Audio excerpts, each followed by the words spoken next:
Welcome to Pollen Weather by Pollen Wise App. It's Friday, July 10th. I'm Landon Bunderson, and this is the place for daily allergy news and forecasts. As part of our coverage of fall allergens, today we're going to talk about Artemisia. But first, let's do the forecast.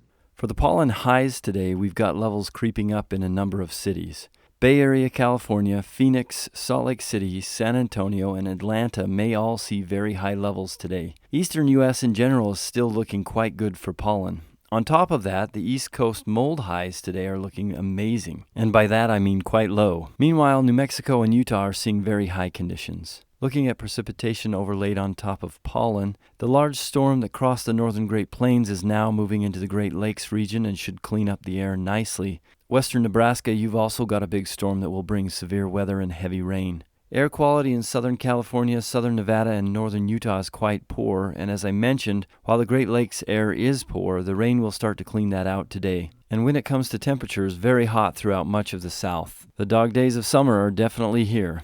Artemisia pollen is a common summer and fall allergen. Some common names for species of Artemisia are sagebrush, mugwort, and wormwood. The plants are usually 2 to 5 feet tall, and leaves can have bright green to gray-green coloration. Some species have woody stems and some do not. Note that the flowers are small and not showy, and of course, in order for these plants to release pollen, they must have the flowers on them. Most regions in North America have some kind of Artemisia, although the hot spot is definitely the sagebrush steppe, which covers much of the western part of North America. If you live in or near the sagebrush steppe, you can expect extremely high sagebrush pollen levels from time to time. If you plan to recreate in the Rocky Mountains, for example, in September or October, and you are allergic to Artemisia, be prepared with medications, masks, or whatever you need to survive high pollen levels. On the other hand, high concentrations of Artemisia pollen are not a problem for most regions of the southeast. The exception to this would be if you happen to get too close to a single plant that is pollinating and you get a big dose of pollen. If you suspect you have some kind of Artemisia in your area and you want to confirm,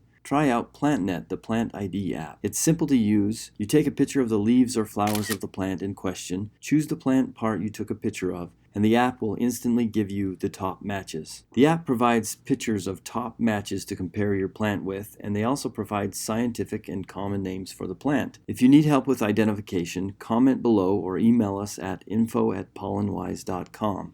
Knowing your allergy plants can help you avoid unnecessary overexposure to pollen. Walking through a field that has your allergy plants versus walking around it can make the difference between a bad day and a good day. Hope this helps. Thanks for listening. Remember to download the Pollen Wise app to check your sagebrush, mugwort, Artemisia levels. Also, like and subscribe to this channel.